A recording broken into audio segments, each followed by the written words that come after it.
Hey, Dave Knight here from 123daytrade.com. Thanks for watching. Thanks for being here.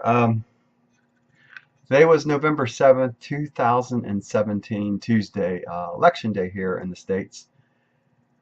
Not the big presidential election like last year, but election day nonetheless.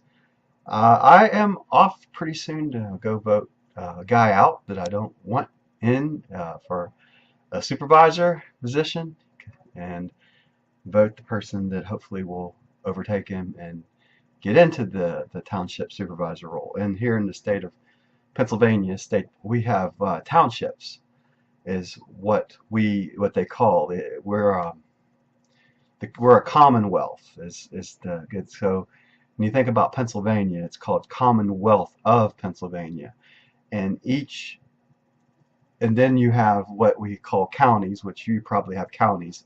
And inside the county, we have what's called townships. That's kind of like the local government. So we have our local government, and this is more of a local government election more than not, probably with you guys as well in the States. You're voting in some of these, I'm voting out some of these guys and gals that shouldn't be in there that you want to get out.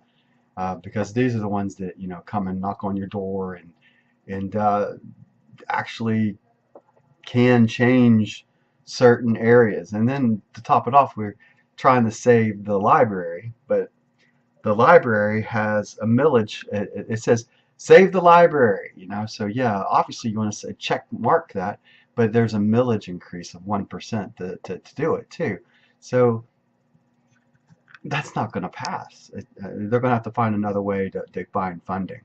So that's through the city of Greensburg. We actually took, not us, but the township took over the library, I guess about 5-6 years ago, and now they're trying to millage increase as far as save the library.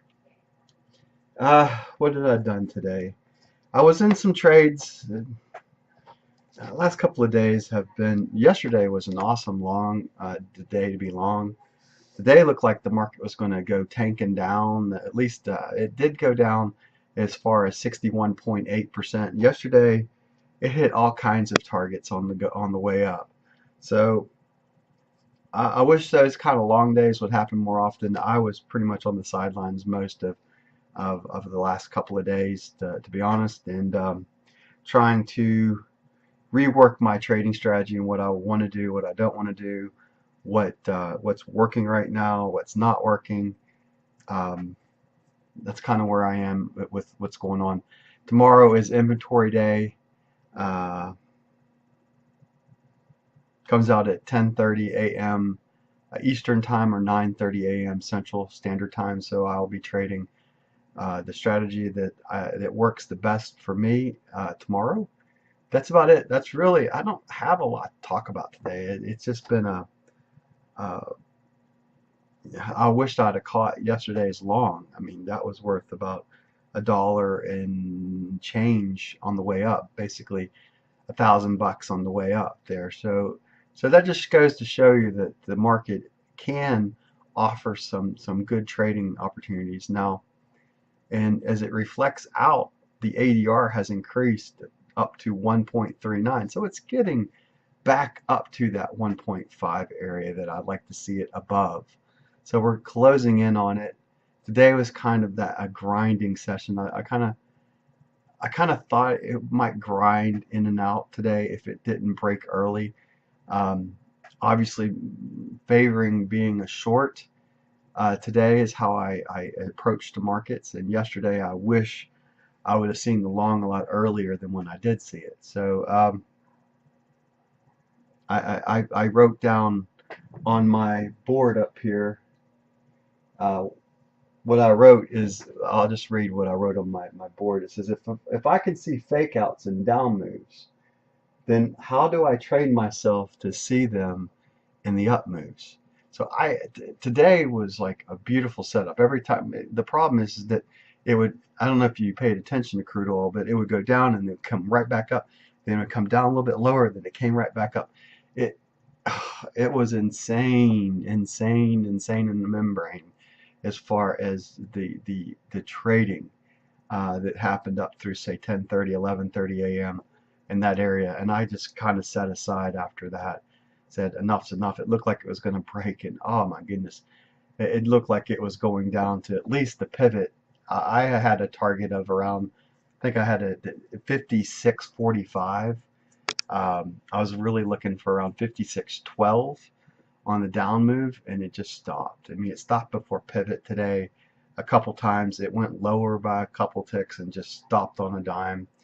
Um, the volume kind of gave me some ideas. So even in this situation, I'm still thinking about, how to trade a little bit more effectively in an environment that is trending the way that I want it to trend, to see those movements. So there's key volume numbers that come, is what I'm getting at, is that there are key volume numbers that happen within a trading session that turn the market around. And invariably it'll be one that does and another doesn't. So what makes one more important than the other? Well, that's kind of where I am right now in trying to figure and decipher stuff out.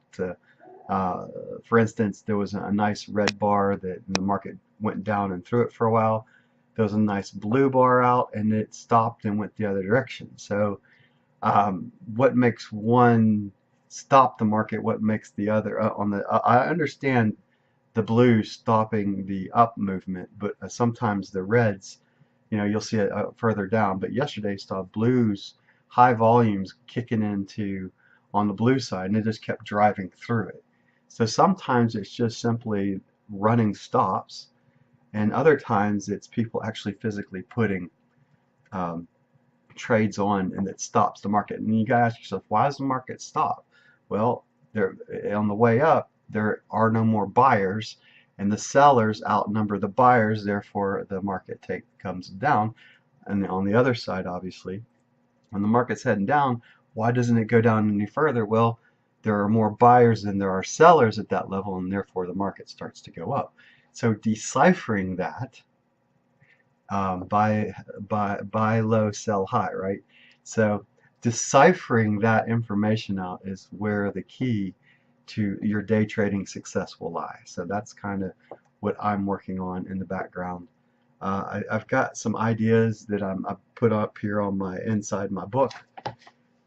Number 26, by the way, I keep adding to how I want to approach the market. And I mean, I'm not real concerned how many time it takes me to get the funded. What I want to do is when I get there, I want to stay there, and I want to use my best trading strategies to keep myself there, and then on the sidelines work on the trading plan to be able to keep inside there and then eventually pull money away again. So yes, I was able to pull money away inside the funded account last year, and the year before that.